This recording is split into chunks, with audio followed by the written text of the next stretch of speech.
Alors sur la situation de l'année 2014, nous sommes à la sortie d'un contexte économique très difficile, et je dis bien la sortie pour donner déjà de l'espoir résolument. Nous avons, après la crise de 2009, beaucoup attendu une reprise qui a tardé à venir, et nous avons cru en 2011-2012 que nous étions vraiment sortis d'affaires. Sinon que malheureusement en 2013 est venue se greffer une réaction inattendue. C'est une baisse forte de la consommation des ménages qui a fortement pénalisé les petits acteurs. Pendant la crise de 2008-2009, nous nous sommes concentrés sur plutôt les PME, les ETI. Ce sont ces entreprises-là qui ont fait l'actualité, en particulier celles de la filière automobile. Par conséquent, nous avons oublié que l'essentiel des entreprises de notre pays sont des petites entreprises, des TPE ou des petites PME. Plus de 90% des entreprises françaises sont des entreprises de moins de 10 salariés. Donc à se concentrer sur les donneurs d'ordre et les équipementiers automobiles, il fallait le faire parce que c'est évidemment un poids d'emploi important dans notre pays. Ça a été probablement de ne pas suffisamment identifier le risque qui était porté par ces petits acteurs. En 2013, ce sont eux qui ont largement souffert. Ce sont eux, dans tous les métiers qui sont directement à destination du particulier, qui ont connu les indicateurs les plus délicats en termes de croissance, évidemment, de chiffre d'affaires qui n'était plus au rendez-vous, mais aussi, surtout, de sinistralité. Les entreprises de moins de 10 salariés ont été de plus en plus nombreuses à déposer le bilan, à un rythme qui s'est accéléré tout au long de l'année 2013. On avait, dès la fin de l'année 2012, pointé du doigt le fait qu'il y avait une inversion de tendance, avec une inversion du risque des grands vers les petits, et elle s'est amplifiée tout au long de l'année. Ces métiers-là sont, pour beaucoup d'entre eux, des métiers donc, de bouche, qui étaient des métiers, là, pour le coup, qu'on n'avait pas vu du tout pendant la crise de 2009. Pendant 2009, les métiers à destination du particulier qui pouvaient avoir donné des points de tension étaient les métiers de l'équipement du foyer, d'une façon générale, le meuble en particulier. Aujourd'hui, enfin en 2013, nous nous sommes attachés à constater qu'il s'agissait pour beaucoup d'entreprises du type restauration, commerce de détail alimentaire, plutôt des petites épiceries, des primeurs, des boucheries, bref, des métiers qui historiquement ne sont pas dans les statistiques de défaillance. Ce sont des entreprises qui sont plutôt protégées. Le fait de les identifier désormais montre à quel point la crise de consommation a été forte. Quand le ménage a un arbitrage à faire, il va le faire sur ses dépenses de confort, il va le faire sur ses dépenses de loisirs et à la fin sur ses dépenses de consommation courante. Et là, nous y sommes. Nous y sommes avec une tendance qui a été très marquée sur la population des entreprises qui avaient au moins un salarié. L'entrepreneur qui travaille tout seul, l'artisan, le commerçant qui travaille tout seul, va lui aussi, bien évidemment, avoir une baisse d'activité liée à cette baisse de consommation. Pour autant, il peut davantage faire le dos rond, supporter des sacrifices que ne peut plus faire l'acteur qui a au moins un salarié. L'entrepreneur qui est tout seul va choisir évidemment de ne pas se rémunérer, va, s'il en a la possibilité, faire appel à des financements internes de famille, de relations, parce que dans le même temps, évidemment, les financements de crédit bancaire notamment n'étaient pas à la hauteur de ce que les entrepreneurs en attendaient. Et donc ces entreprises sans salariés ont plutôt globalement mieux survécu que les entreprises de 1 à 10 salariés. Dès le premier emploi, l'entrepreneur doit avoir un niveau de trésorerie minimum pour verser le salaire à la fin du mois. Ce niveau de trésorerie, qui est une charge importante évidemment, est forcément en fonction du niveau d'activité que rencontre l'entreprise. Lorsqu'il n'y a plus d'activité, il y a un défaut de trésorerie. Ce défaut de trésorerie ne permet plus à l'entrepreneur de verser son salaire et le contraint à déposer le bilan. Il y a donc une vraie rupture qui a été constatée entre l'artisan tout seul et l'entreprise qui a de 1 à 10.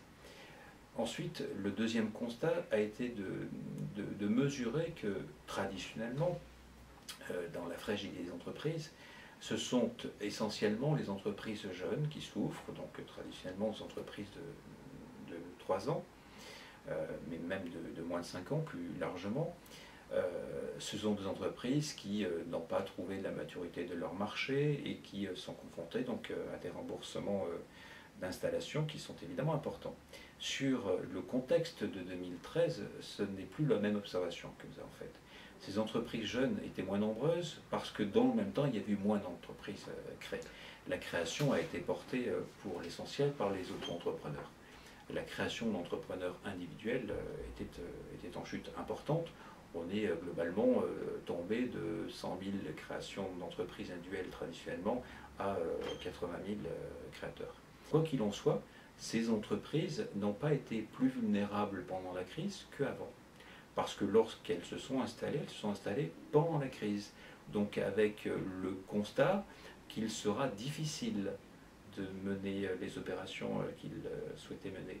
En revanche, les entreprises qui ont été créées avant la crise, juste avant la crise, 2006, 2007, ont été créées dans un contexte économique favorable qui les a amenées à mettre en place des projections d'activité plutôt confortables et en toute hypothèse bien supérieures à ce que la réalité économique induite par la crise les a menées à rencontrer.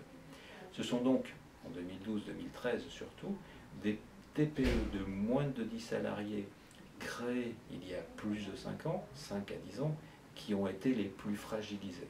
C'est symptomatique d'une à la fois baisse de consommation et d'une accélération de la difficulté sur ces entreprises qui, non pas avaient passé au travers de la crise, mais qui avaient résisté en obtenant des fins de contrats, quelques contrats de sous-traitance, notamment dans le secteur du bâtiment. Aujourd'hui, la situation, enfin 2013, la situation donc, ne pouvait plus être tenue par ces entreprises-là. Et parmi ces acteurs-là, donc on y a trouvé, encore une fois, beaucoup de métiers, du coup, un peu plus anciens. Des entreprises qui avaient une dizaine d'années et qui pouvaient être sur des fonds de commerce qui étaient très anciens, qui pouvaient avoir 15 ans, 20 ans, 30 ans. Ce qui a fait craindre, évidemment, la disparition d'une économie locale forte. On parle d'économie sociale et solidaire, on parle de redynamiser les quartiers, et c'est bien légitime. Pour autant, de nombreux villages ont perdu le dernier commerce qu'ils avaient à leur disposition, et c'est par la fermeture de ces entreprises-là qu'on pouvait effectivement craindre une accélération, une propagation du risque sur un bien grand nombre de territoires, et pas que les territoires les plus reculés. 2014, au moins sur ce début d'année, a confirmé une tension dans les secteurs à destination du particulier, dans des mesures un peu moindres que celles que nous avions observées sur le printemps 2013.